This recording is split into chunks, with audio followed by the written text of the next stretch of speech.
Hey guys, and welcome back to another episode of The Vertical Take with Jennifer and Taha. Today is episode 30, and we have the wonderful Toby Pruett with us. Hi, hugs. Yes, yes, Well, this is thank you gonna be so much for fun. reaching out and coming on to The Vertical Take. We're honored to have you. My And with pleasure. that being said, I'm just gonna dive right into it. So, All right. Toby, you Mhm, trained as a classical actor in my hometown of New York City. mhm. What first drew you to acting?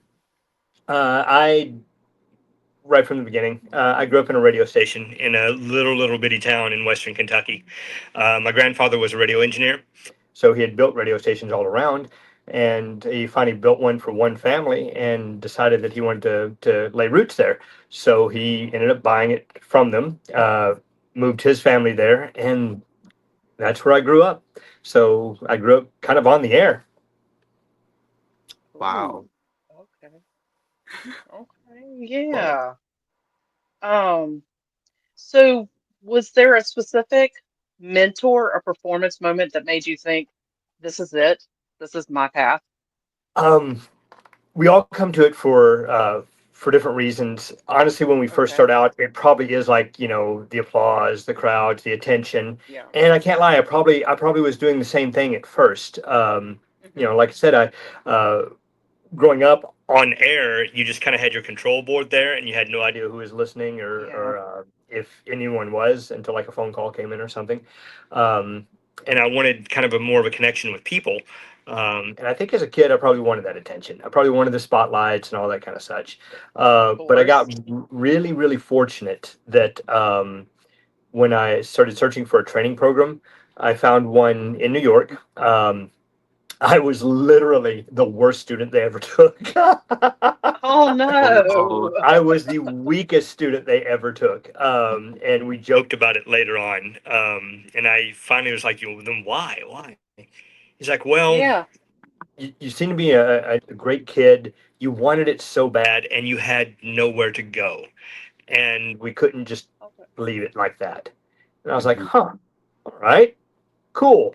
Um, So I went into that program, and I swear to you, within the first week is when it kind of hit me like, how much further I had to go than everyone else. I Yeah. didn't have arts in my high school. It wasn't something that you did coming from where I came from. It just Hmm. wasn't arts of any kind. Um, Yeah. and and it reshaped my entire perspective on the world. And the Yeah. instructor that connected to me the most was a man named James Tripp. We called him Jimmy Tripp. And back then I didn't know anything but like movies and movie stars, so I didn't really know about theater. I didn't really know much about Yeah. music. I didn't know about a lot of stuff like that. So I didn't know him from the theater world and such. Hmm. Um, but I I was just taken back by how larger than life this person was. How back then I couldn't put a finger on what it was, but how truthful and engaging his teaching was, and anything that he did in class.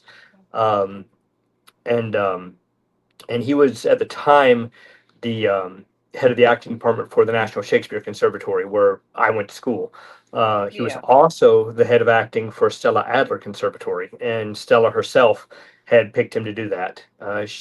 He was a personal friend of hers and had been a part of helping her grow her conservatory. And that's how I learned of the similarities between the two.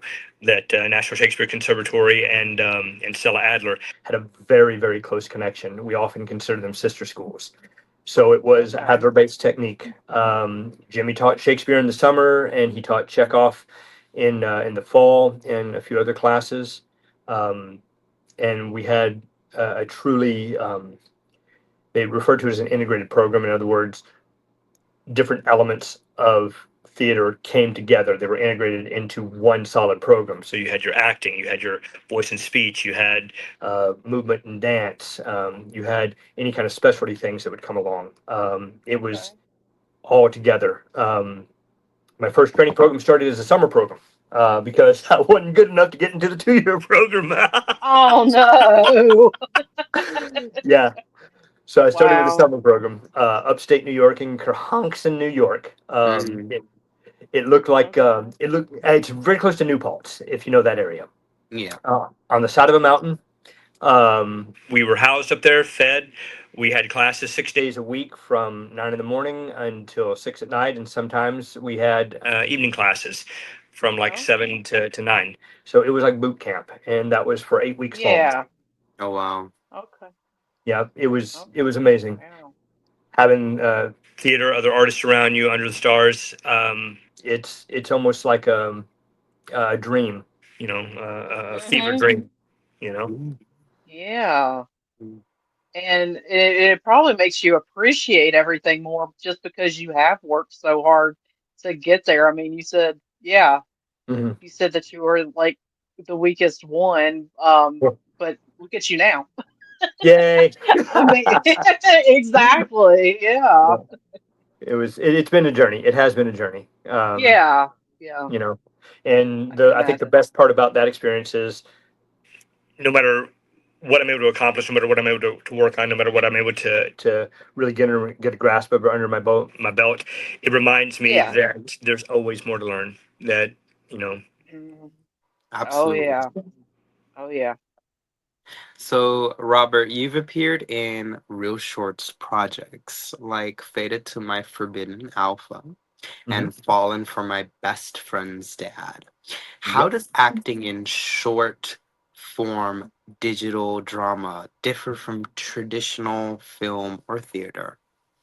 The biggest difference is the framing, the actual Yeah. space you have to work in. Um, Hmm. as a part of many theatrical programs, we're taught to use space and to fill space. And Hmm. when you're on a set, oftentimes you've got a lot of space, but the camera doesn't have a lot of space for you. So even though you have that impetus to expand, to grow larger than life, to fill the room, what you need to do is fill the frame. Yes. But also because we'll have so many different actors or elements in these, we have to stack it. So how do you bring that same element of size when Hmm. you don't have room to move? And I Mm, find that fascinating. And that's one of the things that I often work on set. I'll be quick to ask, what's my frame? What's my frame? Can I get an idea? Or if Yeah. I'm lucky, they'll let me take a look at what they're framing up. Got it. Okay, now I know how much space I have to work with. Yeah. Um, yeah. yep. Now, Okay. oddly enough, to tag onto that question, one of the Yeah. things that I find really similar Hmm. between vertical and especially the vertical work and traditional theater, traditional other traditional forms. Um, Yeah. we deal with huge emotions in these that flash on very quickly. Scenes happen drop of a dime, and with each one of these, they build to a cliffhanger within like a minute to a minute and a half or more to hook or hang the audience wanting more. And I Yeah. actually find that the training in Shakespeare, the training in some of the larger arts, help with that. And I actually do apply some of the same ideas, concepts, techniques that I would in something that I'm doing for Shakespeare as I do in these verticals to meet the emotional demands in a way that the medium sees as truthful. Will it see it as truthful on the horizontal? Maybe, maybe not. Will it see it as horizontal on stage? Maybe, maybe not. But we go for truth always, whatever the truth of that element is, even if it seems outrageous. I hope that makes sense. Mm. Yeah. Yeah, no. Yeah, yeah, it completely does. And also, I feel like also the pacing, the it's like incredibly fast versus, your time on doing, like Shakespeare and stuff like that, like where Mhm. you had a little bit of time to practice and Mhm. rehearse and things like that. In these Yeah. verticals, it's like you're running like 15 pages a day, Oh sometimes yeah. more than that. Yeah. The Yeah. first one I showed up on set to was Faded to My Forbidden Alpha. Okay. Crazy enough, I showed up, got the call sheet. I thought it was a misprint. When I saw we were going to run through over 20 pages of Ooh. over 20 pages that day, and I was like, this has to be a mistake. Has to be an error. But nope. Sure enough, we did. So it was that idea of, you gotta prep, you show up set Yeah. ready, because we got one to two, I'd say between 1 to 3 takes for each thing, and usually the only time they would do another take is, well, a plane went over or something happened technical. So the least amount you can be part of the problem, the better everyone, the better a day it is for everyone. Yeah. One Yeah. take wonders. Yeah, yeah, Yeah. Um, so you've played wizards, yep, cowboys, robots, and pirates. yep. All of those roles. Which was the most fun, the most Hmm. challenging, and which feels the closest to you? Oof. And it doesn't Um, necessarily have to be the what I listed. It can be mhm. anything in Oh your yeah, career. absolutely. Yeah. Um, wow, that's a great question. I can tell the one that I feel the closest to, Okay. and that was, I got to be a part of the Terminator franchise, and I did that Oh. for the Universal Parks. So I was one of the Okay. T1000s with the show that Okay. operated out of Orlando, Florida, and I got to do that for Yeah. almost 14 years. Ooh, okay. And the biggest part why I'm so close to that is it was my first major theme park show. It was Yeah. part of what helped me change my concept of themed entertainment. um, and the Terminator family, the the friends that I made there, I'm still in touch with many of them. It was a good family of performers, Hmm. and that's where I came up with the concept of the idea of the blue collar actor. You're 40 hours a week, you clock in, you clock out. You come in knowing your job, doing your job. After enough time, hopefully you end up mastering that job. Yeah. And that was there was something that felt very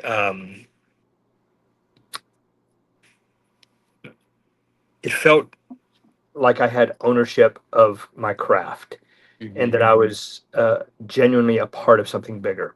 Um, Yeah. you know, so I kind of I came get from a working that. class background, so it felt great.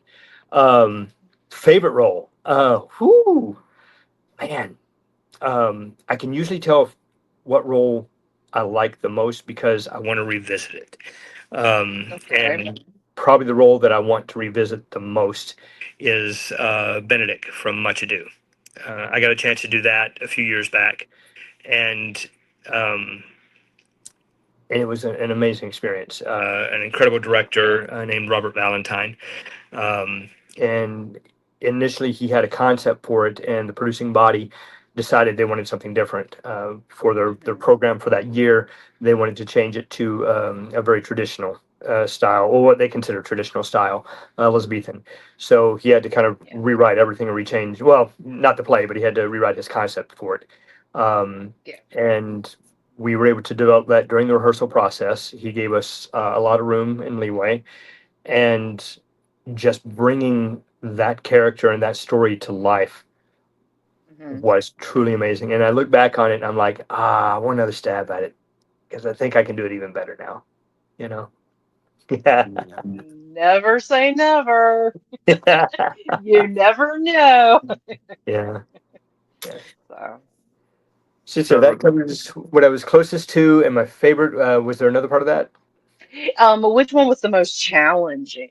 Ooh, the most challenging. Yes. Wow. Um, because many of them are challenging for different reasons. hmm Yeah. Um, I can run down just a couple of them. There have been a couple of Okay. verticals that I showed up on that I was what was called replacement cast. Now I had done this in Okay. New York as well. I was replacement cast for a few shows where I would have to come in kind of last minute, Yeah. and just get everything down the best I could and fly with it. I've done that on a couple of verticals where I got a call the day of, like, something has happened. Is there anyone you can show up and help us? Yeah, I'll be there. Where do I need to go? So I've showed up on set not knowing my role, not knowing anything about the script, not knowing anything about it. First time I'm even seeing sides is when I get there, and I get the sides. And I'm like, hey guys, I just got brought in. I have no idea what this is. Can anyone give me information about what's going on? And just kind of shoot from the hip on that. It was very similar to when I was one of the biggest roles I did in New York was a role called it was a play called Fifth of July. And it was a part of the Tally trilogy by Langford Wilson. Mhm. With that one, I'd actually been the AD on the show, and our lead actor, who was playing the Kenneth Tally role, had a family emergency and had to fly back to California, and Yeah. wasn't even going to be making it for opening night. So within 4 days of prep, I went from the AD showing up to rehearsal with donuts and scripts to taking over the role. Um, and it was the leading role. It was the most lines. He was a Vietnam War veteran who was paralyzed from basically the thighs down. It was Okay. also the role that Christopher Reeve did back when he was doing the off Broadway circuit, and and it's the one that flashed up on after he had his accident, Yeah. um, because Okay. he was playing the Kenneth Talley role. Our Yeah. director was a woman named Rosemary Hay, and Rosie had directed for Juilliard and actually knew Chris Reeve and the family. Um, Okay. so suddenly thrust into that, a lot of press. A lot of it riding on it, where I literally had because I was mainly stable or stationary in one spot for a lot of the show, with the stuff happening around Yeah. me. Um, to get, I got the lines down, but I was shaky on the cues. And since I was a school teacher, supposedly grading papers, I wrote my cues out and parsed the lines all over the desk. Cue cards, like what would be like students' papers. So as I was listening to what was going on, I could glance back over. Yeah, let's check what this is. Well, that's smart. Yep. So that was probably the Yeah. most challenging. Um, Uh-huh. and I think our opening night was the first night that I didn't skip major chunks. But yeah, so that was probably the most challenging. Mm. And like I said, that was great prep work for showing up on set for some of the verticals if you're cast at the last minute. Yeah. Yeah, and to follow that up with you said that that was a Christopher Reeves role at one time. I mean, shoot, how do you even measure up to that? I mean, Christopher Reeves. Chris Reeve was a truly amazing actor, Yeah. spectacular. And the play itself, I think it was like a Drama Desk award winning. It was an award winning play. And it was a part of what was called the Tally trilogy. And Langford Wilson had won the Pulitzer Prize for Tally's Folly, which, oddly enough, is now one of my bucket list plays. I'm not quite old enough to Oh, play Matt Friedman in that, but it's a yeah. two-person play. Um, and it's one of my bucket lists. Pound for pound, I think it might be one of the finest American plays ever written. Agreed. Okay. Well, we'll make that happen. We'll manifest that into the universe. Yay! Yeah. So, Toby, you're also Mhm. a trained stunt performer. How Mhm. did you first get into that side of the craft? That actually began with the classical theater training, Mm, because Okay. with most of the Shakespeare shows, you're gonna have some fight. Someone's gonna fight someone, yeah. whether it's That's comical true. or if it's really serious or if it's hyper serious. And that's when I first got introduced to it. When I wasn't. I was kind of a rough and tumble kid, but I wasn't really a fighter. And I didn't even get into martial arts until I was in college, Mm, and loved it, just absolutely loved it. But right after my first summer, it's my second summer up in Kerhonkson with Nashville Shakes, I got on with a my first professional gig was what was called an outdoor drama, and Okay. it's this beautiful history of American theater, and it truly is like an American form of theater. Yeah. And this dates back around the time that they built all the interstates, and you started having like these roadside attractions pop up. You had like all these cool things off Route 66 Oh and such. yeah. Well, yeah. And one of the things that did pop up was these amphitheaters were being built, and they were doing like historical dramas or outdoor dramas. Mine was called The Legend of Daniel Boone. But there were others around the country, like Ohio had two amazing, was probably two of the best ever. Blue Jacket, um, in I want to say that was Xenia, Ohio, and Tecumseh in Chillicothe. A lot of it had to do with American frontier. There was Horn of the Yeah. West. There was Sword in the Stone. Texas had one just called Texas because Texas. Texas. Everything's You big know. in Texas for a reason. Yep, and the stages were big enough. They were amphitheaters, anywhere from like ours sat about 1,000 people. Others sat upwards to 2,500 or more. The stages were so big; they were acreages, so you could literally ride horses on the stage. Hmm. And the biggest thing about them were their wars, their battles. Um, Yeah. so so that really got me into it. That's where I first got to work with folks from the Society of American Fight Directors, Hmm. and that became what we call our fight family.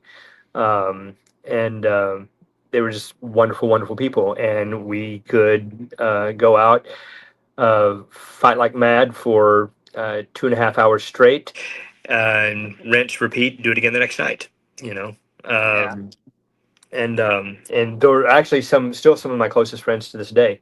Um, we would meet at like different conventions or workshops and such, get to know each other, Yeah.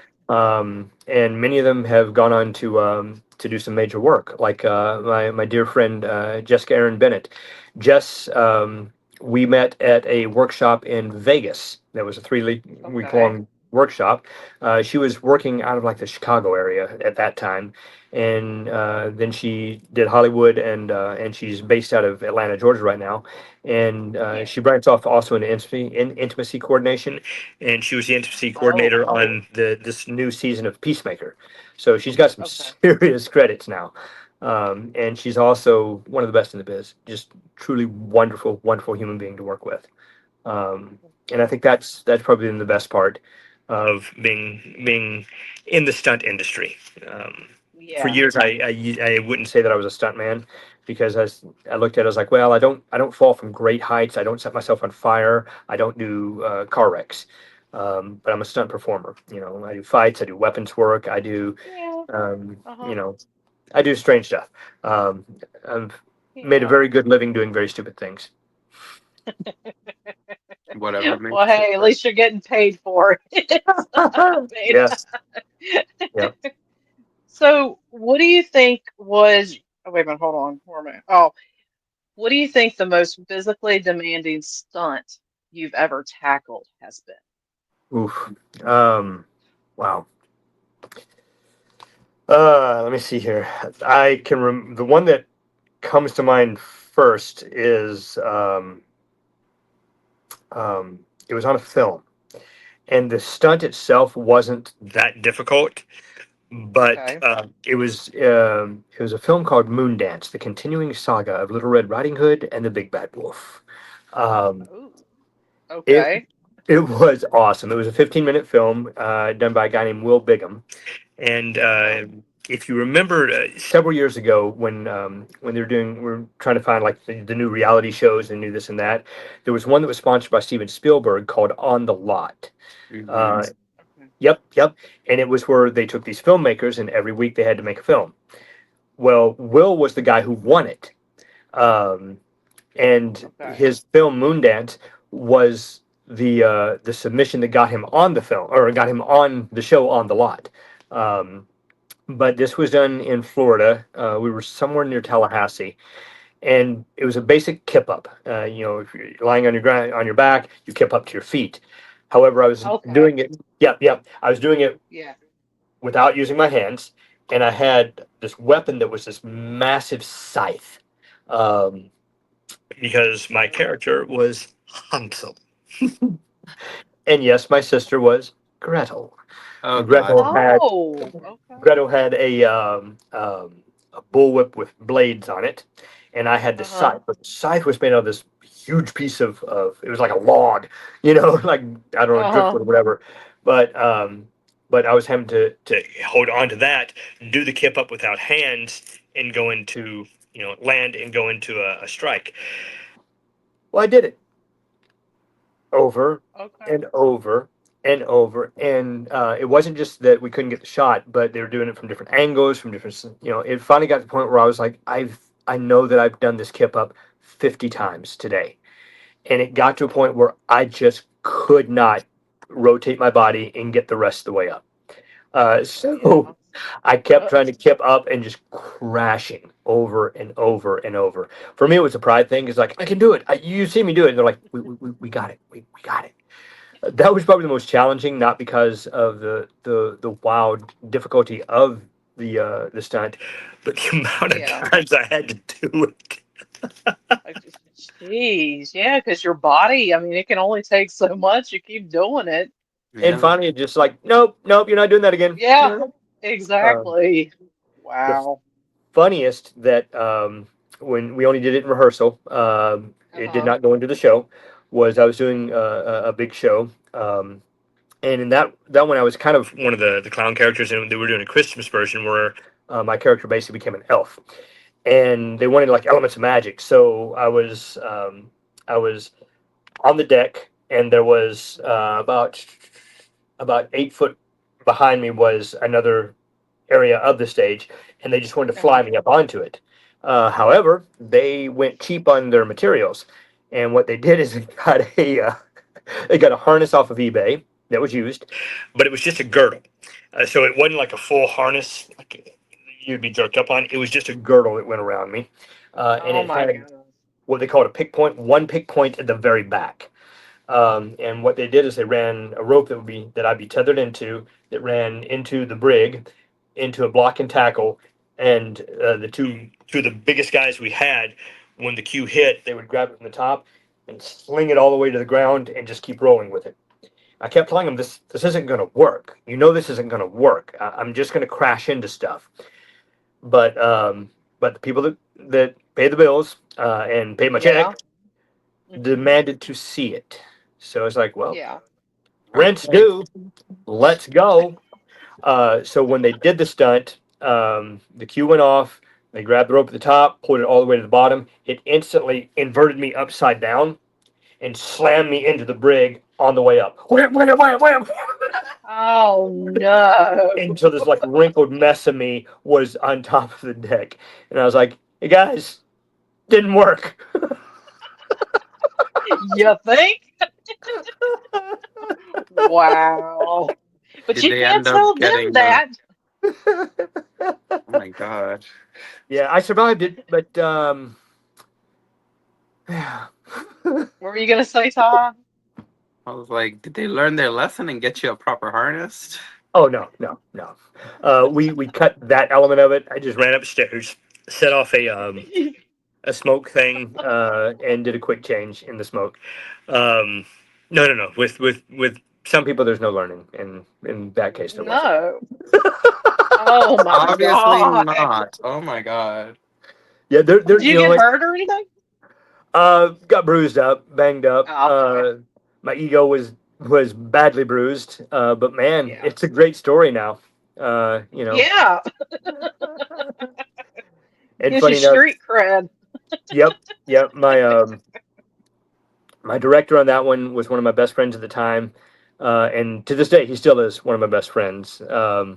Yeah, TJ Lanahan. Um, yeah, we bonded. We trauma bonded. We trauma bonded. Trauma bonded. Wow. The best Yeah. kind of bond And out I think there. that's something with the stunt community. In what I called my fight family before. Yeah.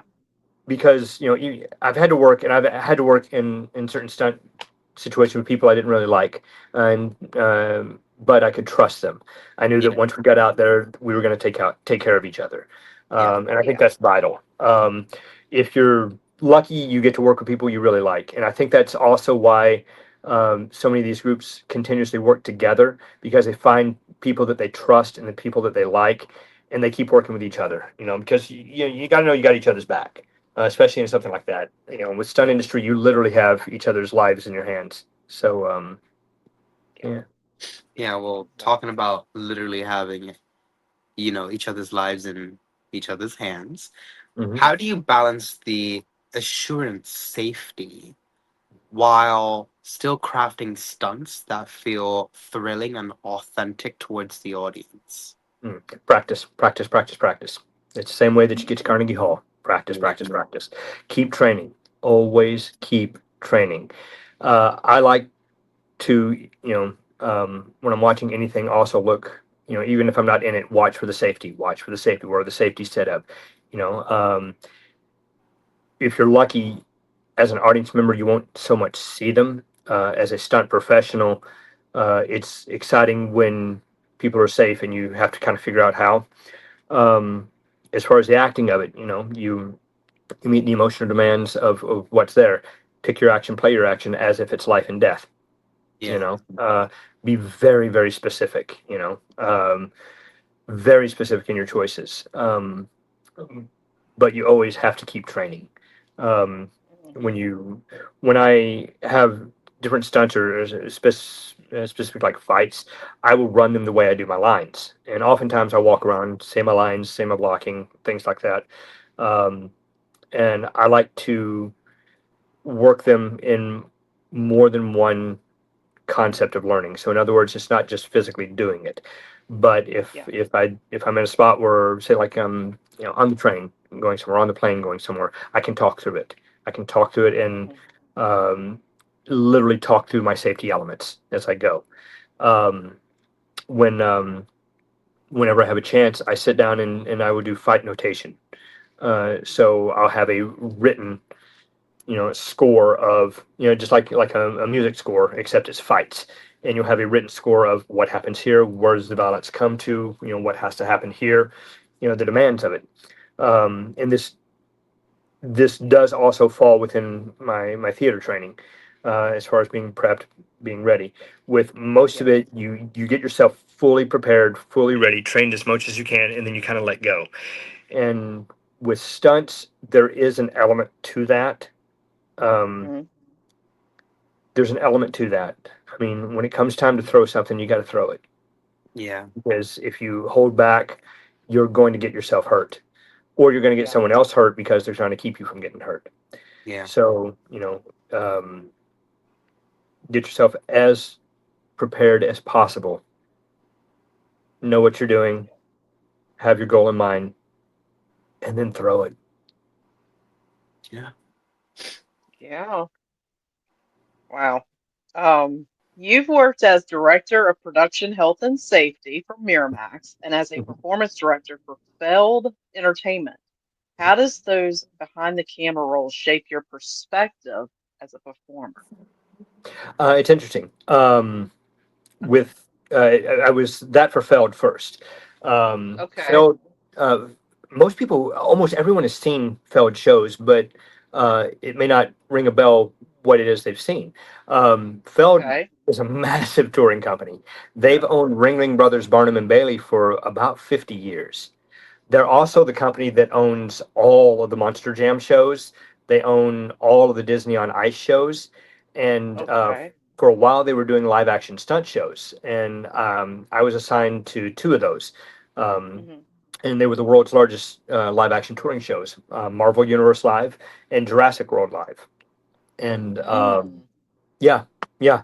Uh, Okay. I know them. yeah, so they play big arenas, and that's a company that I got to tour both internationally and domestically with. Um, Yeah. as far as kind of broaching that question, um, as an actor, I also branched off as a director more than once. I had my own little 501(c)(3) theater company called Random Magic Theater for a while. Got to produce a couple of shows. Um, Okay. the shows were good. I'm not sure if I was, but the shows were good. Um, and and it's always been a part of it. When I was doing a lot of stunt work and fight work, I became a fight director as well. So it's a life in the theater or life in entertainment has always had more than one facet. So when I was a performance Yeah. director, it was fantastic because I got to work with artists from so many different genres, and they weren't necessarily theater genres. Some were stunts, some were just purely sports, some dancers, things like that. Um, and how do I communicate a concept or idea to them in a language they understand? And by language, I don't just mean English, but I mean a physical language, in a language they inherently can comprehend and translate back into the product that we need. Yeah. And that was something I felt like I was pretty strong at, being able to communicate theatrical ideas in a multitude of ways, putting into sports references, putting into you know, find out you talk with the performers, you find out where their interests are, what their life is outside of just say that show, and then Mhm. make the direction line up with uh, that same experience, that same background. When the pandemic hit, it shut all of our live shows down, of course, and I started trying to figure out, okay, what are we gonna do? What are we gonna do? And one of the things I knew is that, so like our tours, I knew our tours were going to go back up eventually, and that they were going to have a good solid plan in place for us, but they needed people who Yeah. really knew what was going on with the plan, and I felt a responsibility to take care of my cast and my crew. So I I delved back into an area of my life that I'd been out of for like over a decade. Um, One of the things that I did when I returned to do my bachelor's was I became an EMT, and a part of that was really just a professional thing. You know, I was a fight director on films. You always have a set medic, but in theater you very Yeah. rarely do. So my thought was, well, if I'm going to pitch myself as a fight director, but I'm also an EMT, then that's, you know, I can take care of some liability. It could be, you know, a good pitching point. Never once got me a Yeah. job, never once. But I was an EMT for a while. When I moved down Okay. Okay. to Florida, is when they didn't offer what's called reciprocity. So I was going to have to Uh-huh. take all the classes over again, start over from square one, and I just didn't have the time or the resources to do that at the time. So when pandemic hit, I was like, let me look back into that, and I started studying the uh, the plans that were in place, what we knew about the virus, what we knew about contagious elements, what we, you know, as much as I could, and Yeah. one of the first major courses that came out was offered for the film industry for COVID compliance Mm-hmm. officers. So I took that one as well. And very soon Okay. after I'd completed it, a notice came out. And actually, my dear friend TJ, um, who oversaw the inversion and visceral slamming of me into a wall, hit me up. Oh. He was like, "Hey man, this just popped up, and I think this might be something for you." And and I answered it, and I didn't realize how quickly he had gotten it to me after it was posted, and how quickly I responded. And a stunt coordinator, a great stunt coordinator out here on the West Coast by the name of Bobby King, was the one who had placed the ad. They were looking for someone who could do COVID compliance that was also familiar with the stunt industry, and they were very kind of specific about that. So I initially called him up. Or I sent him something, and he calls me up, and we're talking for a bit. Great guy, but he was worried about me not having as much on-set or film experience. And then I got to talking to him a little bit more, and was able to relate to him some of the stuff I did with Feld and the major tours, because we toured with God, what was it? 28 semis domestically, 32 semis internationally. So this was a massive tour. You know, 50 performers, 50 to 60 techs, 50 others that were part of the Feld operating unit. So we were on the road with about 150 people. You know, different city every week. Wow. Yeah. Um, and he was, you know, he's like, you know, you really should have this, but you know, let's take a chance on you. So he put me in touch with production. Production decided to go with me, and I flew up to Boston. This was before we had the vaccine, anything like that. Um, Yeah. and I landed on set. Turns out that they were already about 12 days into production. Mhm. They had lost their COVID compliance supervisor for, I think, like another job. Something came up, and he had to leave like last minute. And as a part of it, they'd actually even lost a day of filming. So I showed up, and everyone was already angry at me, even though nobody knew me. I got the call sheet, and if you ever get a call sheet, it has a breakdown of like, you know, what number you are on the call sheet list. That's for cast, that's for Yeah. crew, that's for different departments. I'm looking at my department, trying to find, you know, where am I on the call sheet, and my department is the largest department on the production. I'm like, what? Okay, well, where am I? And I'm looking at it, I'm like, wait, I'm at the top of this list. This isn't alphabetical. What's going on here? There's like the doctor's name, and then my name, and then everyone else. And I'm like, this can't be happening. And so I actually called up my friend Jess, Jess Karen Bennett. I'm like, Jess, I need some help here. Can you tell me if I'm reading what I think I'm reading? And Uh-huh. And she's like, yeah, guess what, Toby? You're the department head.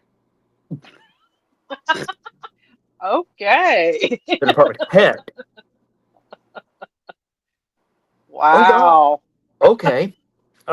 And I used to joke about it. I said that I finished that film out of spite, because we were deep, deep, deep in it. I mean, it turns out this was it was a film called Mother Android. I think it's on Hulu, um, but it was the Okay. first Yeah. film that was greenlit after the what was called the Return to Work Safely Forward documents came out. Other films had were in production, got shut down, and then when that came out, they started back up.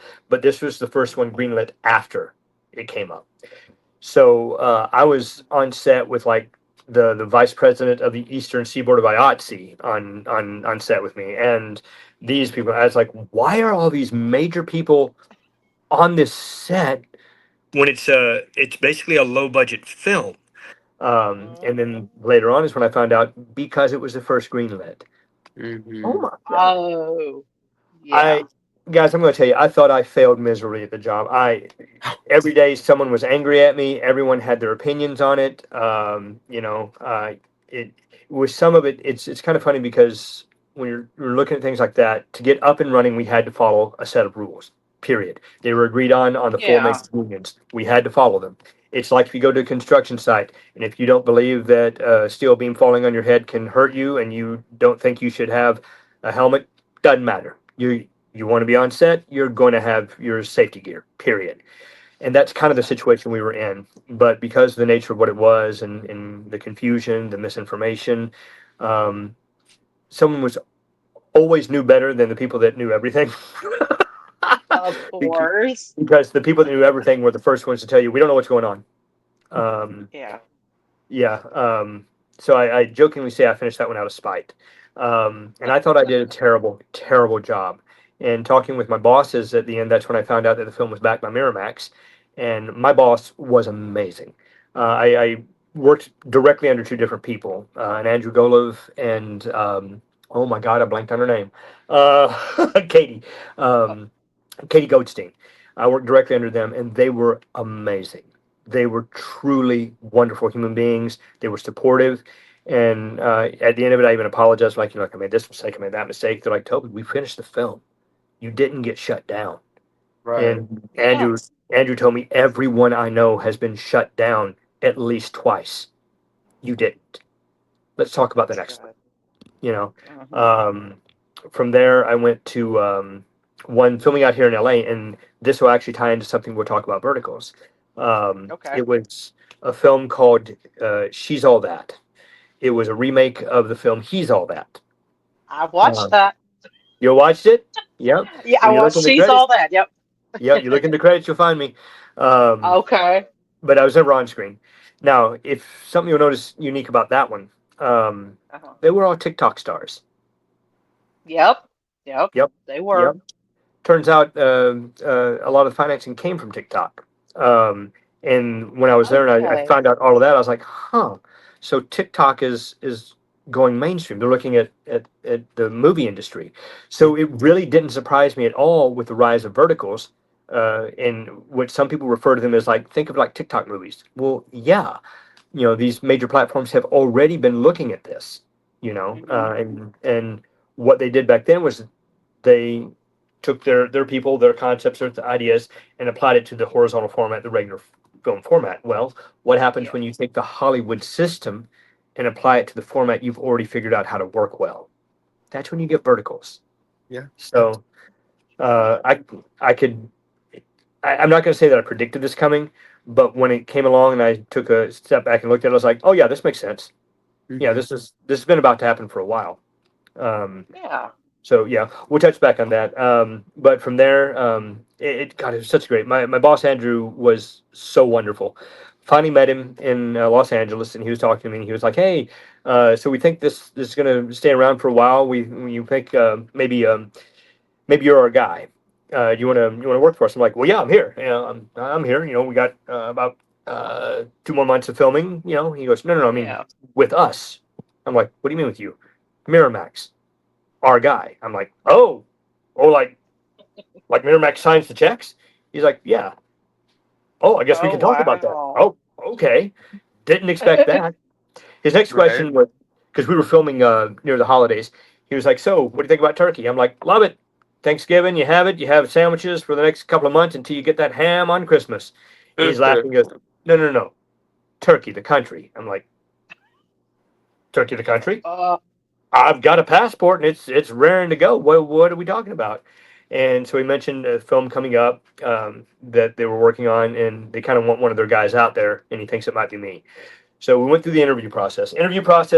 I told him every reason why not to hire me. There were people out there that had a broader medical background. There were people out there that had been more um, that I outlined the mistakes I made, and we got to laughing in some of it. He goes, "You're the only one so far that has told me that you're going to be fallible." I'm like, "What?"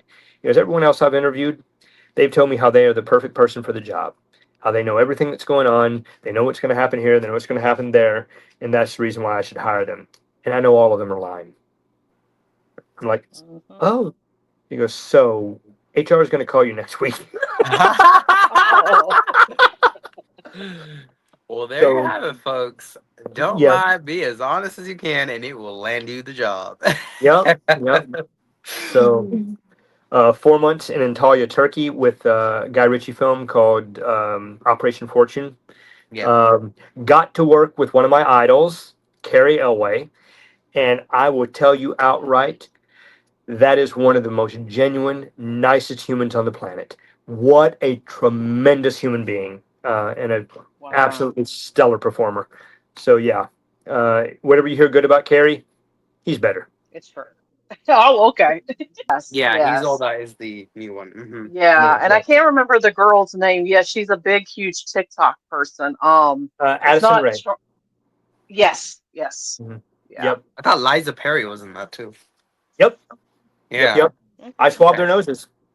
Uh, Thank you. Well, you can add that to your resume. I swabbed Liza Perry's nose.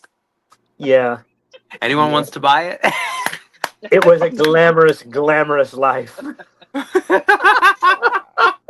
So, Toby, Mhm. do you think actors benefit from having a deeper understanding of the production side?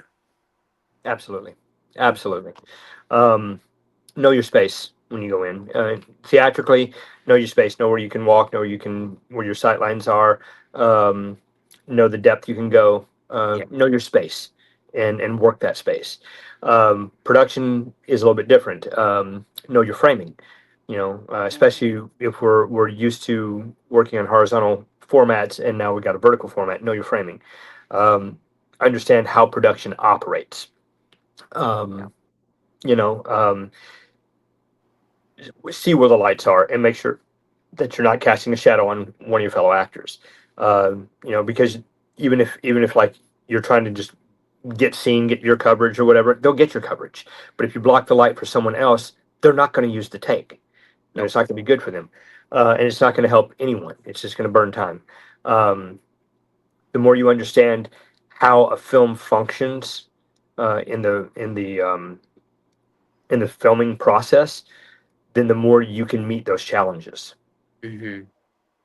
Yeah. Yeah. Um. So, what was your first reaction to working in vertical dramas? What the heck is this? It was a shock. I may have mentioned this earlier, but with the first one I did, we it was still called mobisodes, mobile episodes. Yeah. I didn't realize that it was vertical when I got there, or even if I'd heard it, it just like it didn't register. And I Yeah. looked at all the cameras, and then back then, like they were literally just taking some of the cameras and just turning them sideways. I'm like, what? Oh my god! Okay. Um, it was it was a little startling at first, kind of adapting to the mainly the framing. I always go back to the framing, mainly the framing, Yeah. because I take Yeah. up a lot of stage. I take a lot of space on stage, and knowing where to play. Um, then the stacking is always unique and different, but it goes back to like when I was working like really small, like intimate theater, black box theaters. I was like, oh, okay, well this is yeah. If you want to actually cross by someone, you got to turn sideways, or else you're going to fall off stage. Well, Mhm. this way you gotta stack it, or else you're not gonna be, on screen, and they need that. Um, Yeah. it wasn't that much of a surprise to me. I had an experience where I worked in Japan for a year, and one of the things I noticed when on the trains to and from the the park was how many people were on their phones. It was more so than like we make a joke about it over here, but it was everyone over there. And usually the trains were crowded enough, you couldn't take space. You couldn't, do all this. Kind of had to just right here. So they were all watching some sort of content vertically. I thought it was fascinating. And when the rise of verticals happened, I was like, well, this kind of makes sense, especially how like a lot of them came from the Asian market. I was like that makes Mhm. perfect sense. They've already got a decade or more of creating content for people that need a little bit of escapism, or the only, especially over there where you're the 12-hour, 15-hour day is commonplace. The only time you Yeah. have yourself is that train ride. Tish, let's have a little escapism. Let's have some time to myself. Let's do something that's not going to be just the grind of the work. Um, Yeah. so it made sense to me, and I had a feeling it was going to catch on over here because of the rise of social media. Back when YouTube first started, it was cool and novel. It'll never take off. Well, guess what? You know, it is what it is. So when the verticals came in, I was like, it's just a new medium. It's and any of the pushback that you hear about it, you had the same pushback when films first started, when films went from silent films to talkies. People trash them. Then, oh God, when they put color on films, oh, that gimmick will never, whatever. Um, On you know, TV. yeah. Then the TV, the squawk box, it'll never replace radio. It'll never, every single step you've had resistance from those that have either gotten comfortable or not just gotten comfortable with the current medium, but have invested so much in it and Mhm. put so much forward to it to watch the entire platform or medium below you change. Mhm. I Mhm. can I completely understand how it can take the breath out of you.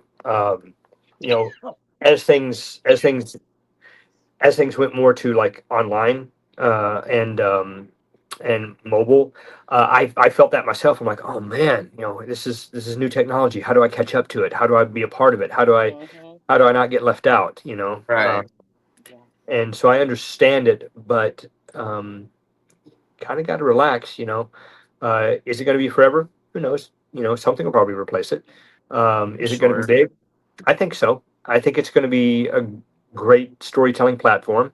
I think it communicates directly to an audience who wants this. I still love to go to the movie theater. Not Of everyone does. course. Yeah.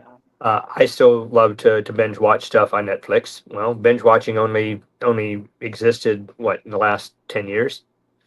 Mhm. You know, Yeah. Yeah. um, I look at it as one of instead of a replacement or anything like that, and I'm excited about it.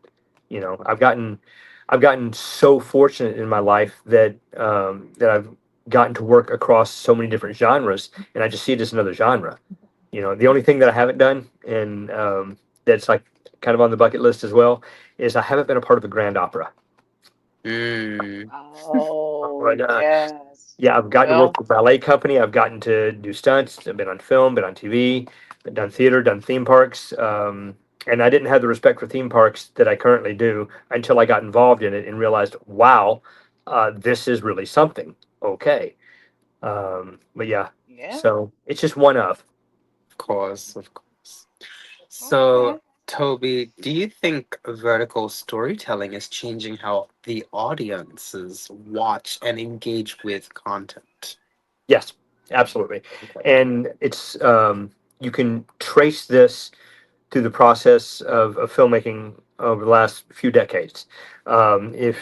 if you look at it, there was a time when everything was shot kind of statically because of technology. They put the microphone on a table and a set of flowers, and they shot everything around it. They couldn't really move too much because that's. Then technology improved, and they could suddenly move around, and you could do cuts.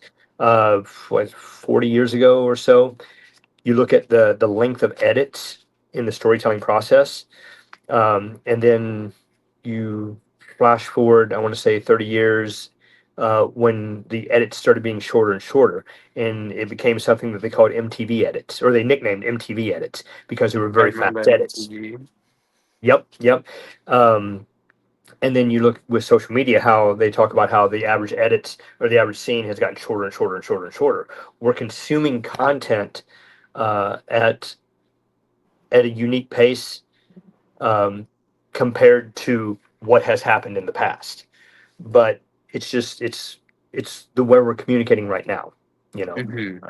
same way that we went from writing very long, eloquent letters to emails. Then they became eloquent emails, then they became short emails, then they became texts. Yeah. It's still all part of the same process, but that's I see that as the step with vertical is how it's changing the way we view things. Yeah. I mean, was it 20, 30, 40 years ago when the soap operas were the most popular thing in daytime TV? Oh yeah. Oh Mhm. yeah. Hmm. Yeah. Well, take a look at that structure. Look at those cliffhangers. Look at those like huge emotions. Look at the fact that you got a new script the day before in your mind, Ah, what is this? Ah, I'm who now? Okay. Ah, you know what? Let's do this. You Let's know go. what? Someone should make a It, vertical of the behind the scenes of vertical actors. Like verticals. Mhm. a segment should just be dedicated towards you getting a script last second and just capturing. The noises off or Galaxy Quest of verticals. What? I can't believe it. I once played Benedict. Oh my god, this is iconic. Okay, I'll let you in a little secret here. Something that I've just started doing. There's a couple. I talk about how it's become a community, and I've found an artistic community, and I've really grown to love a lot of these folks. There are two little elements, one behind the scene and one on the scene that I've started, because we know the basic tropes of a lot of the verticals. Yeah, Someone's going to Yeah. slap someone. Someone's probably going to get a glass Yeah. of wine poured on them. right. So what I've started doing is I bring what I call my slapping hands to set. I Oh, saw okay. those on your Yep. I the bring my yellow slapping hand. ones. Yep. There's these big foam hands, and we take some photos backstage. It's a bonding thing. It helps relieve some tension because every now and then some of those scenes can be kind of intense, and you just want to pose with your slapping hands. So I'll bring my slapping hands, and that's my thing. Me and me and my fellow actors will take a few photos, and crew as well, with our slapping hands. Now, the other thing that I'm waiting to see if and when they pick up on. With some of these verticals, we're allowed to have some leeway. Some of them are translated, some of them, where the scripts are written, doesn't quite the syntax, the grammar doesn't quite work. So with performers that they've learned to trust, they've been giving more and more leeway. Like, okay, can you alter that a little bit? This or like if a script change has happened, but not every line has been adjusted to meet that script change. Like, hey, we're gonna need something here. This is actually where we're going. Can you can you give me something? Yes, I can. Well, one of the things that I'm working on now is, and this is my game. So if I'm in a show, I've only done it with two of them so far because I just came up with it recently. Um, is I am throwing a line of Shakespeare in somewhere. Ooh, interesting. And my thought was, okay, I can throw this in. It's in public domain, so there's no worries about that. Yeah. Um, a recognizable line from Shakespeare in these verticals to see if anyone catches it, see if anyone picks up on it. And I'm curious to see if anyone does. I've Um, noticed a Shakespeare line, and now that I think of it, I'm pretty sure I have. yep, Now, yep. wait a minute. Wait a minute. So I just, because I did not realize that you were in the soul crushing. I love you more than life. I still don't want to talk about it because it's still just, I'm reeling from it. Uh-huh. But did you do that? Did you throw in something in that one? That you That one may have been accidental. Okay. Okay. Because I think once or twice when I did have to throw something in, um, I just went back to what I knew. and Mm-hmm. lines. I'm like, okay, Shakespeare wrote this, so it's got to be good, you know. so, so I in some of my average dialogue, I'll throw some of his stuff in just because I think it's cool. So it's very possible I did, um, Okay. but that one would have been an unintentional one. Okay. Um, with that one, I was also giving, I believe, with that one, I was giving a slight British lilt to the accent. Not full, Yeah. not full British, but a slight British tilt. So there may be something in there, but two of them recently, it was intentional. Okay. And on both of them, I had other performers like, did did you wait? Did you just? Yes, Yes. yes, I Yes. did. And you're not gonna retake it. 'Cause it's perfect. That's funny. So could you see verticals eventually competing with traditional streaming series? Yes, yes. But by the nature of the way the mediums are watched, that's how they'll compete. Okay. Whereas, like, um, you go to a movie for the theatrical experience, you know, and you see it on Yeah. an IMAX, Yeah. see it on a big screen, all like that. You can go home and watch it. Certain films I just want to see on a big screen, and some of them I want to see on the biggest screen I can. Um, Exactly. Others, like for some of the stuff that I watch on streaming, I would have gladly gone to the theater to see, but that's not where it's offered. You know, with verticals, they're going to provide content that you're probably not going to see in a movie theater, and probably not going to see on your TV unless you airdrop it or something like that. So they will compete for viewership within their own medium. I do Yeah. think it'll fit together better than, one won't replace the other. I don't think one will replace the other, but I think they're going to sort of graft together. And Yeah. and I look forward to seeing collaborations, like we just recently saw. Streaming platform had number one movie in the world, and it was built for their platform.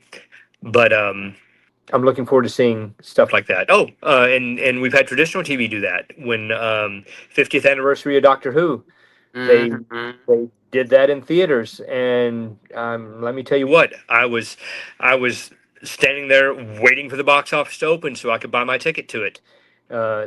The manager was wondering why I was doing that, and then within like 15 minutes he goes, "We've almost sold this out already." I'm like, "Yeah, you better schedule another viewing of it." Yeah. Um, so yeah, I think they'll integrate. I love the idea of seeing how it evolves. There is a Hmm. specific type of content when people go to verticals they're looking for, and we have to honor our audiences. We have to, every Yeah. medium has to honor their audiences. Uh, I'm excited about the idea of new and different and unique things and genres crossing over. I don't know if everyone will watch them though. I don't know Well, that's the because risk they have to take. yeah, yeah, yeah. You know, find That everyone's is. niche. So, Toby, you've said verticals have been a boon for stunt and intimacy coordinators. Mhm. Can you elaborate a little bit more on that? Yes, the biggest I've seen is with intimacy. Right. With verticals, you deal with a lot of intense emotions that come on very quick. Yeah. Um, Exactly. Yeah. and early on, they acknowledge that that takes a toll on people. And also with the pacing of the way that verticals need to be produced, um, there's not a lot of time to get ready for some of this.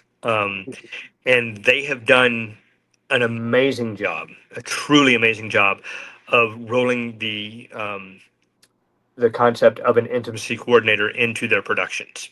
Um, Yeah. it's still something that Hollywood has embraced, but I don't know if it's been like a really comfortable embrace yet or not. Television has also embraced, but once again, it's kind of an uncomfortable fit because they've been doing this. Movies been made for a century now. They never had it Mm-hmm. before. Hmm. You know, Nope. TVs. same thing. They've never really had it before, and this is an entire department, entire concept. If it hadn't been for certain movements like Me Too and such, it might not have you know gotten its primer to grab onto. I think they're vital, vital, um, and I'm hoping that since they're becoming commonplace on many of the verticals, that will help translate across genres, and they'll become more and more commonplaces on say like lower budget films. I think most of the major budget films and TV series networks and such, I think they all have embraced this and realized Yeah. that the importance of it. Um, but on some of the smaller productions, it may be one of the things that's cut to cut costs. Yeah. Um, this is also similar for stunts. In the stunt world, especially, it's another genre for those of us that do professional violence for film and TV for entertainment purposes to find work, and it's a great opportunity for, especially for up and coming um, choreographers, to work with people that already are seasoned. And Yeah. it's another way for them to develop their skill sets and learn their voice for telling stories through the art they've chosen. Um, my thing with I don't really care for a lot of like gratuitous violence, violence for the sake of violence. You Yeah. know, Yeah. certain fights are cool because you kind of know nobody's going to get hurt. Hmm. Swords whipping around everywhere, wild, wire work, martial arts, this and that. You're like, yeah, but nobody actually gets hurt. But Right. if some of the stories become more personal or more intimate, then you that line gets blurred, and you need a qualified professional to be there, because one of the biggest things I hear is like, we got coordinator on set. No, no, it's just a couple of simple slaps. Well, guess what? A couple of simple slaps.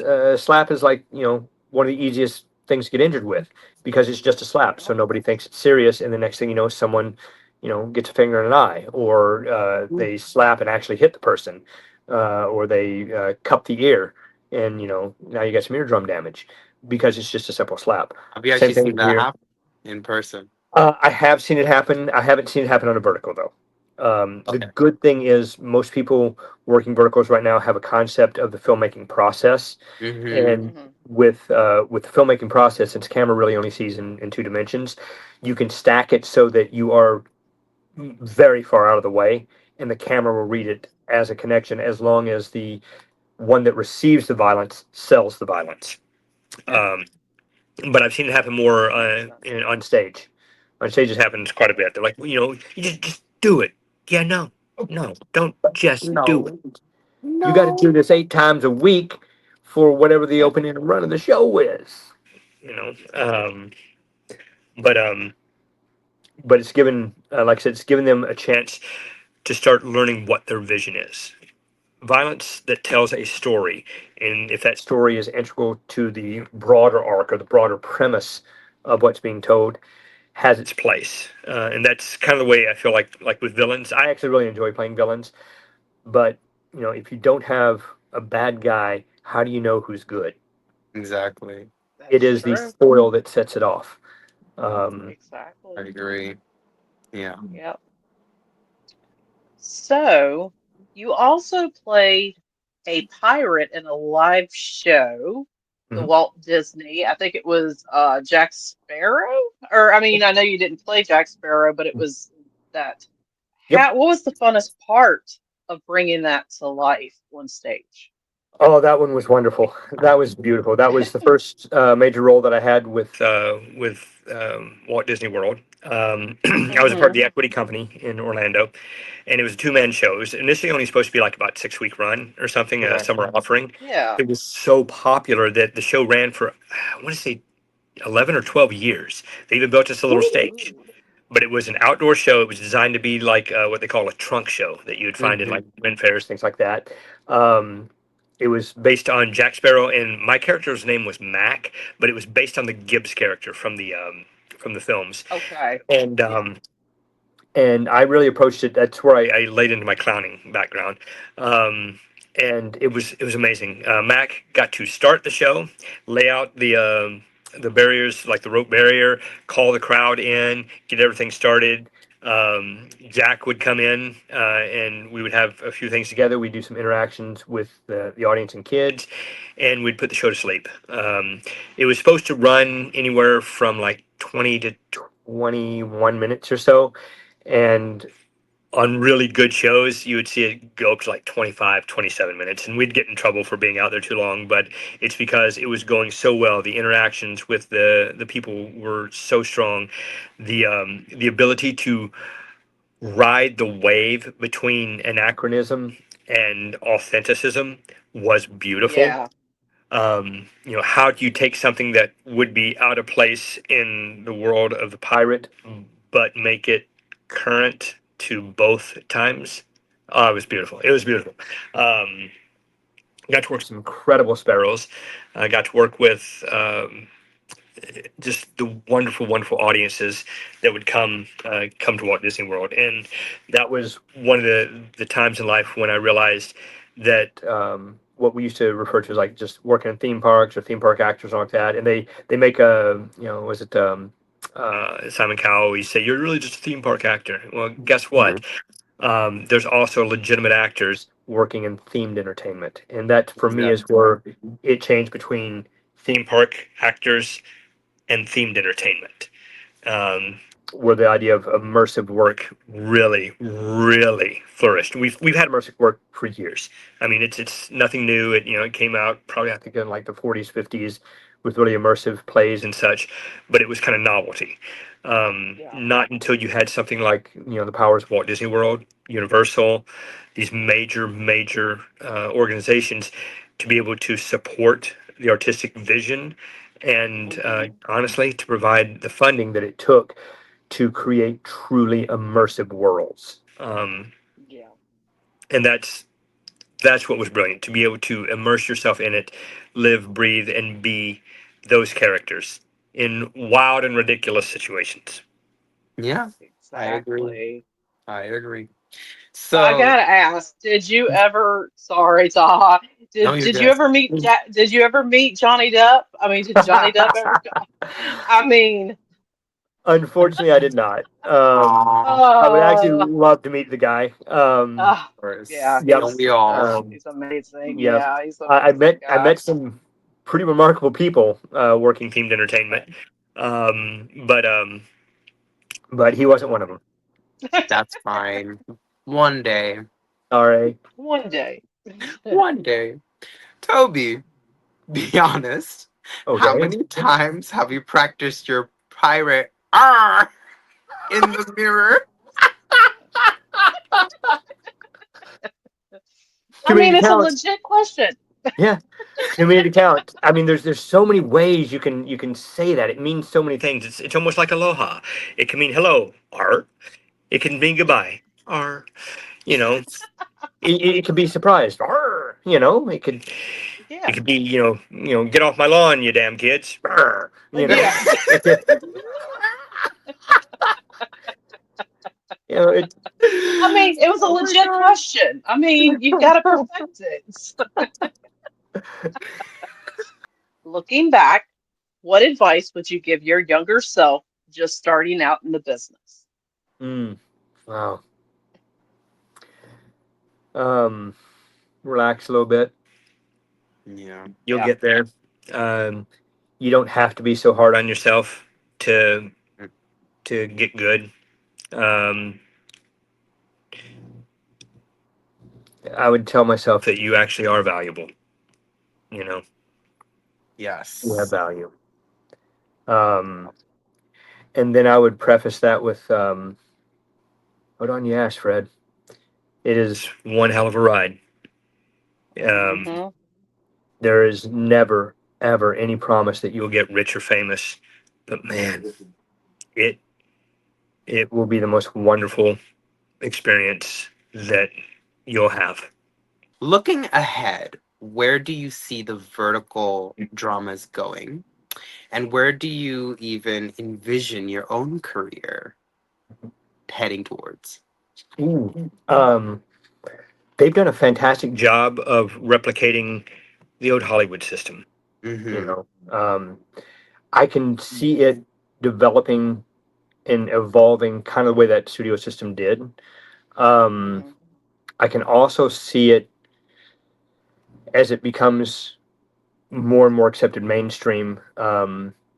Eventually, if they want to pull in like names, like if they follow that same process, Mm-hmm. went from the studio system to that idea of having like what they call tent poles, single names that hold up an entire production. They're already creating vertical stars, but most of us work in the industry. Most of these are done non-union, but eventually,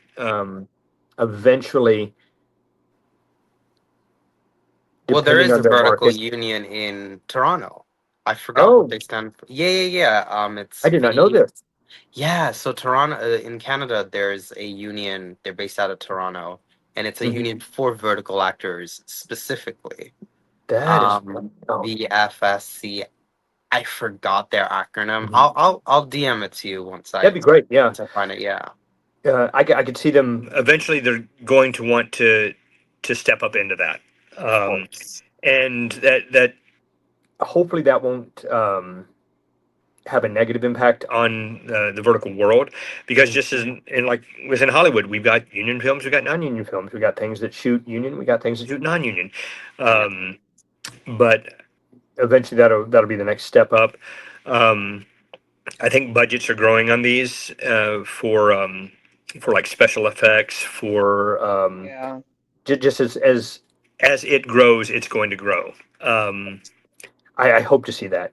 What I would love to see, and this is very this is like selfish, but this is personal. For right now, the age group that I play, I'm not going to be getting leads. I would love to. Honestly, I would love to. I would love to take a leading role in one of these. I would love to the responsibility of the storytelling and to move it forward. But I'm kind of seen as a supporting actor. Um, I'm also part of that is simply something I can't change. My age. You know. Um, I mean, instead of painting gray hair on these younger actors. Yeah, yeah. That was funny because one that I read for not long ago, it was my age group, and even listed on the audition. It was my age group, everything. I was like, yeah, and this sounds great. I auditioned. I thought I did a good job. I don't know. You never know. You do the best you can and forget about it.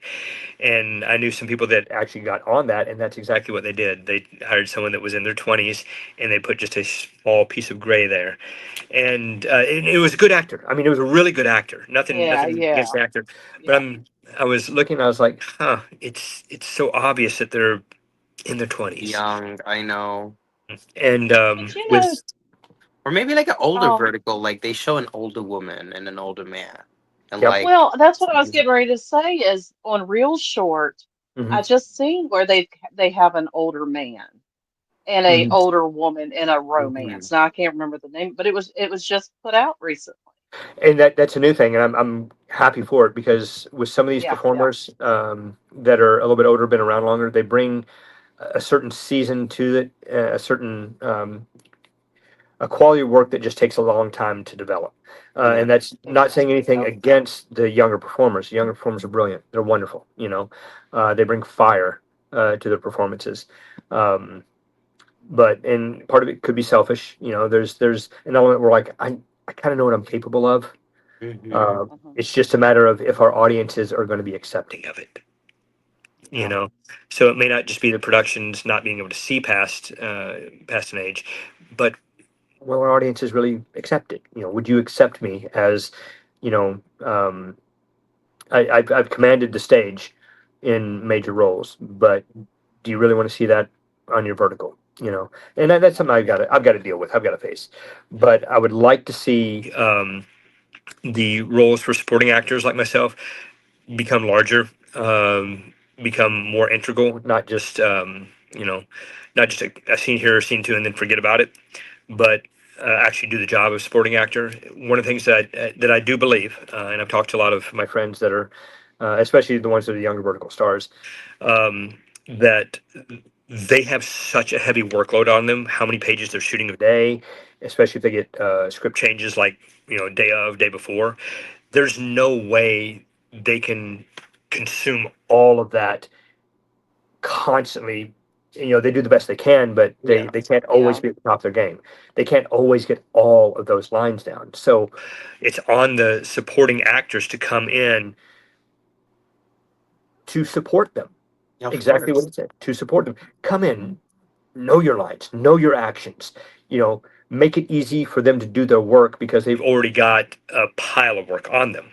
And that's one of the things I try to bring to set when I come in. I'm like, yep, I know my lines. I know my lines. I know what it's about.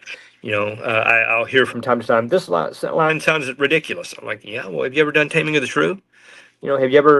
Have you ever referred to someone as a Right. pated fellow and made it mean that? Have you heard Medea go off? Yeah, that Yeah. you read that sounds pretty silly too. So Mm, Hmm. say the line, mean it. Put right. something put something behind it. Yeah. Put some And Exactly. emphasis. Yeah. as a supporting actor, I think we have that ability. We may not have a lot of Yes. screen time, but we can make an impact when we're there. And yeah, do support your leads, do support your fellow actors, do support your background. Yeah. They're doing a vital job. Do what the title implies. I would love to see that. I would love to see that remunerated better, just to be honest. And I would love to see that um, paid back with some screen time.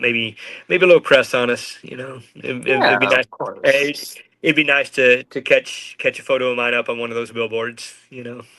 Right? Yes. Talking about those billboards, I know. Yeah. And we could always lay it out there. We could always, look back at the one that started it all, Fate is My Forbidden Alpha. We could always do the rise of Alpha Ethel. Yeah, of course. No. Yeah, no. Casey.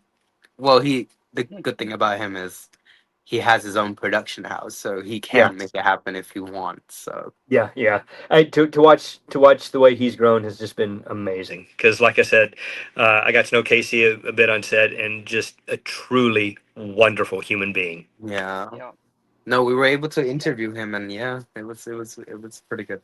So now we're going to go and we've got the questions out of the way. Hmm. Now we're going to do two truths and a lie. I'm at 8, and Jennifer is at 12. Okay, Yep. all right. You ready? Yes, Yep. sir. All right. Aye,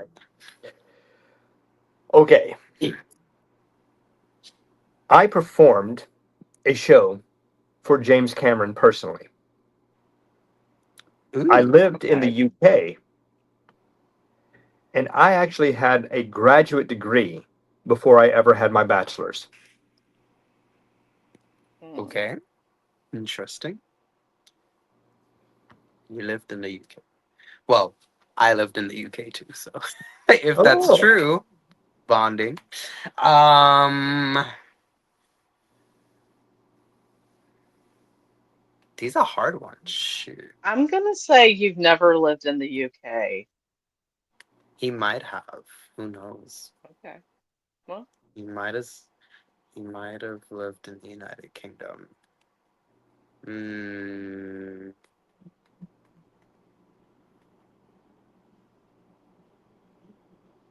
the degree one sounds arbitrary, but if you lived in the UK, it is possible. It is. so do you think the first one? I'm gonna say the first one. Yeah, you have not performed for who again? I forgot, but my answer is question one. Okay. So locked in. Locked in? Jennifer, you locked in? Yep. Yep. All right. Probably wrong. Oh All God. right.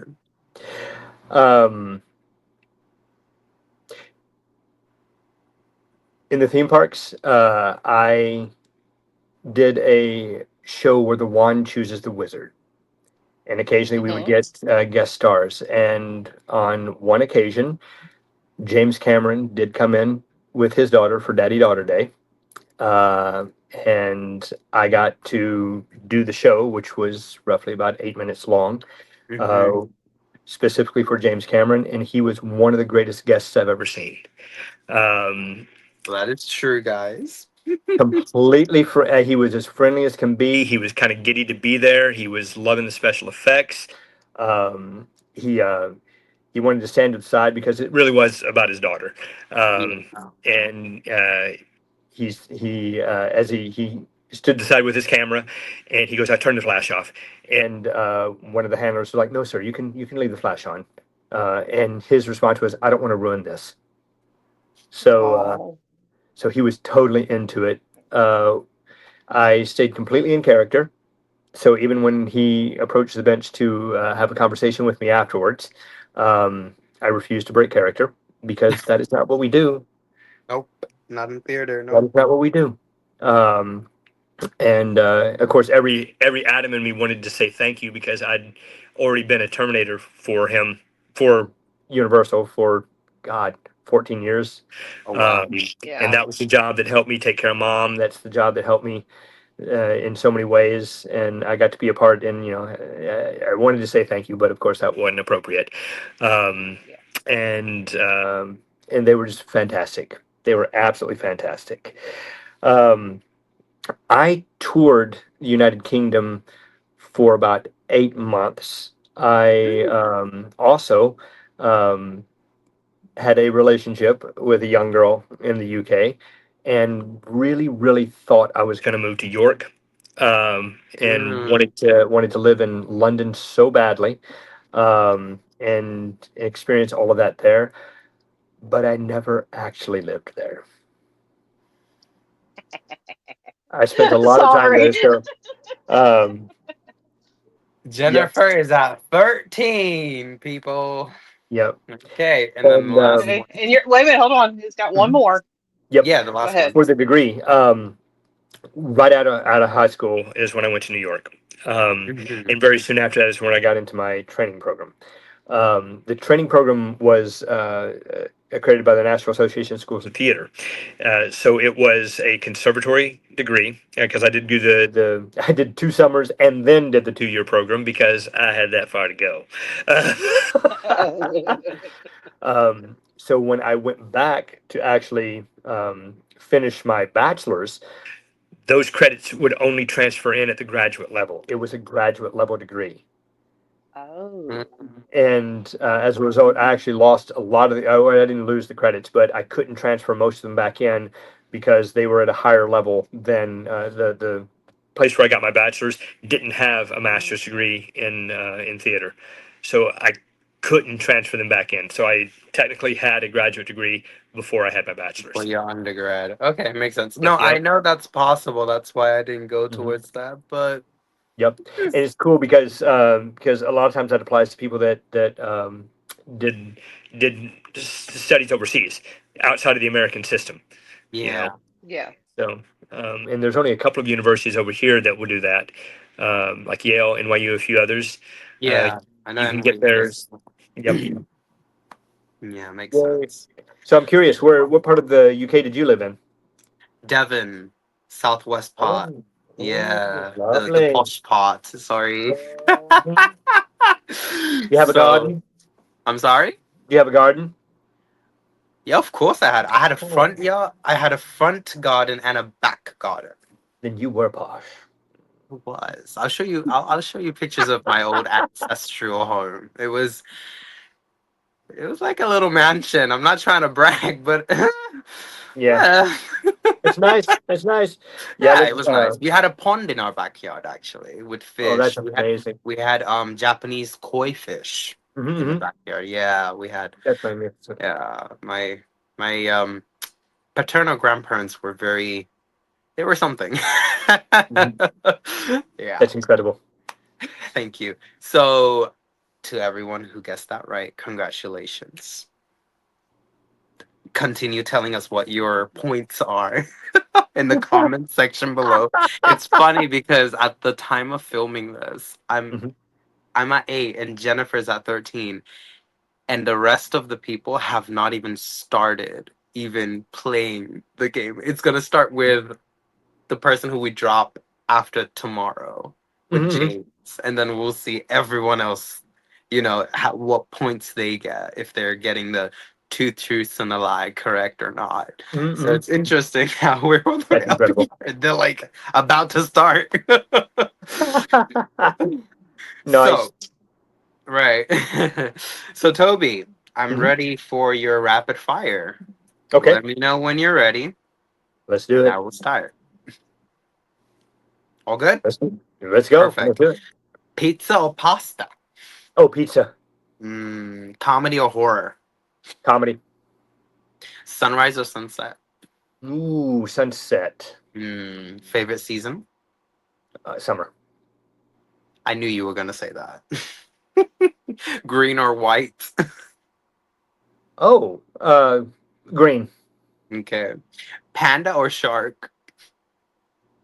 Panda. Giraffe or owl? Owl. And it better deliver my letter.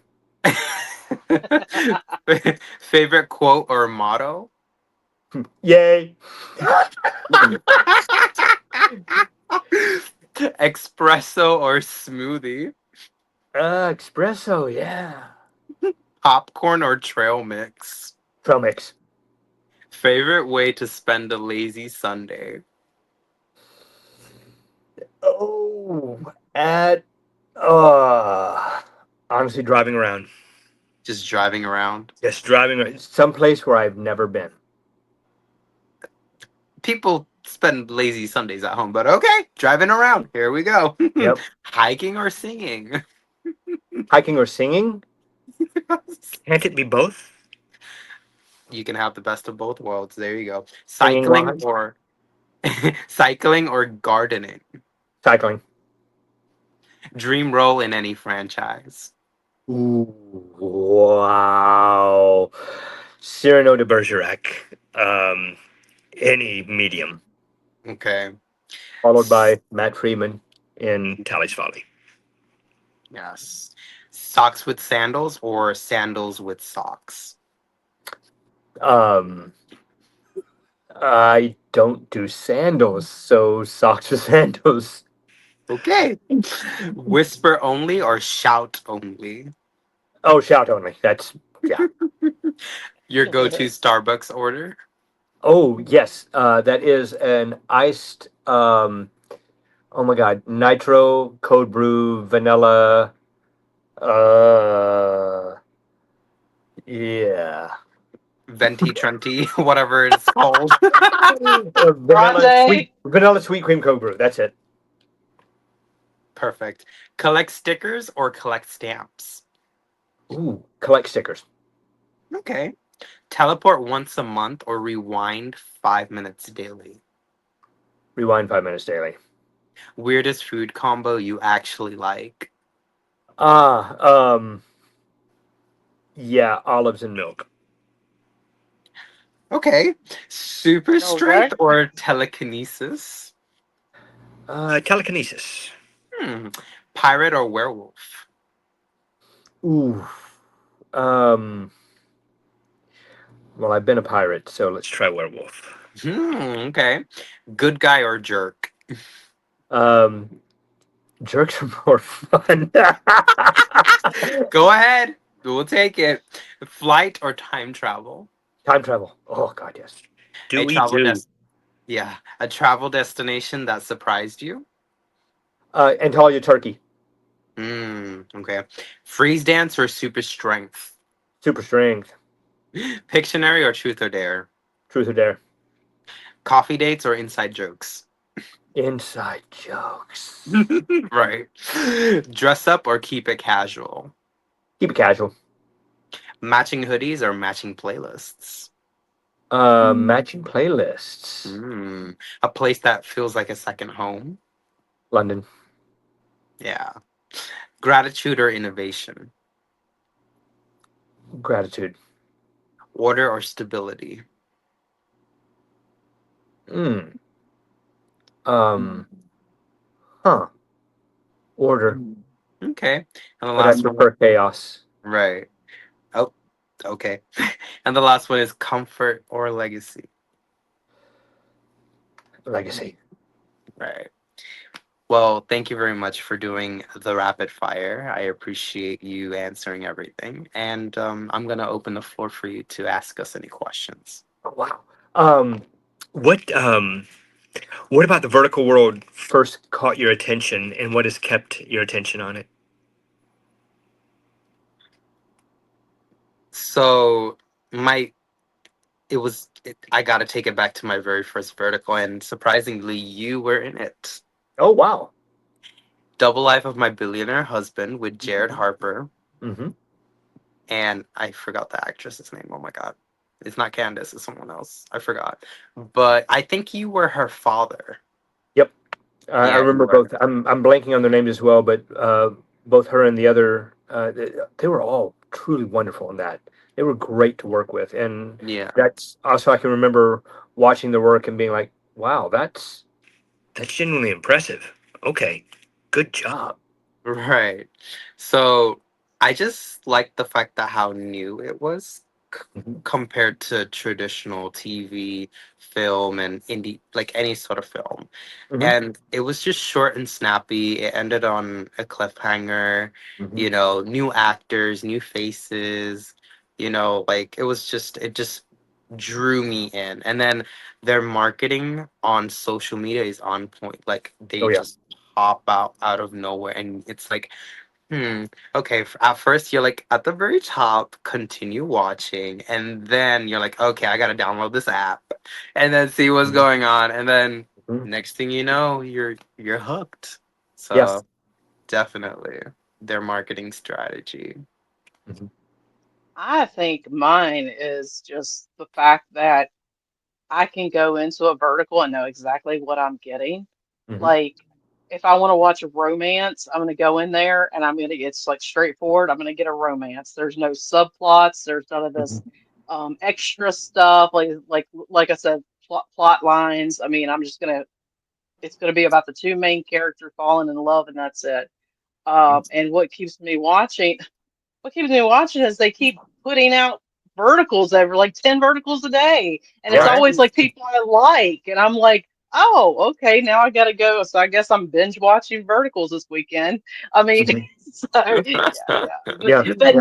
no, yeah, it's just the fact that it seems like they just got so many different ones. There's so Hmm. many great storylines that's coming up. Hmm. Um, yeah. Yeah, So they're a little bit like the comfort food of media. You know. Of course. exactly. Nah, Um, that's the crack of media. They're the munchies of media. Like you can't get enough of them. Yeah, yeah. They talk about how with how volatile the world is these days. That's why people are rewatching so many things over and over again, because it's something familiar. They kind of know what's going to happen, but but brings them comfort and joy. Yeah. And I find that I do that a lot. But I also have this yearning for something new because I'm so inquisitive just as a human. So with verticals, like you said, there's a lot of them that come out, but you know what you're going to get, so you can kind of quench both thirsts. That idea for like I know what I'm getting into, and that idea of like, oh, I really want something new, something different. Oh, okay, cool. You know. Yeah, no, definitely. Definitely. Well, this has been a very long interview, maybe our longest so far. We Sorry. are, I'm looking I at the know that's timestamp. okay. I know, no, it's totally fine because it was a It's been conversation and it interesting. just Mhm. flew, Yeah. you know. This has been So, fantastic. Thank you guys so much. no, you're welcome. And I Oh, will no, you definitely, thank you for being yeah, on here. Toby, I will be linking all of your socials in the description box below. Okay. And to the rest of you, thank you so much for making it towards the end of this video. I hope you guys are enjoying our content and, you know, I'll see you guys soon. And until next time, peace.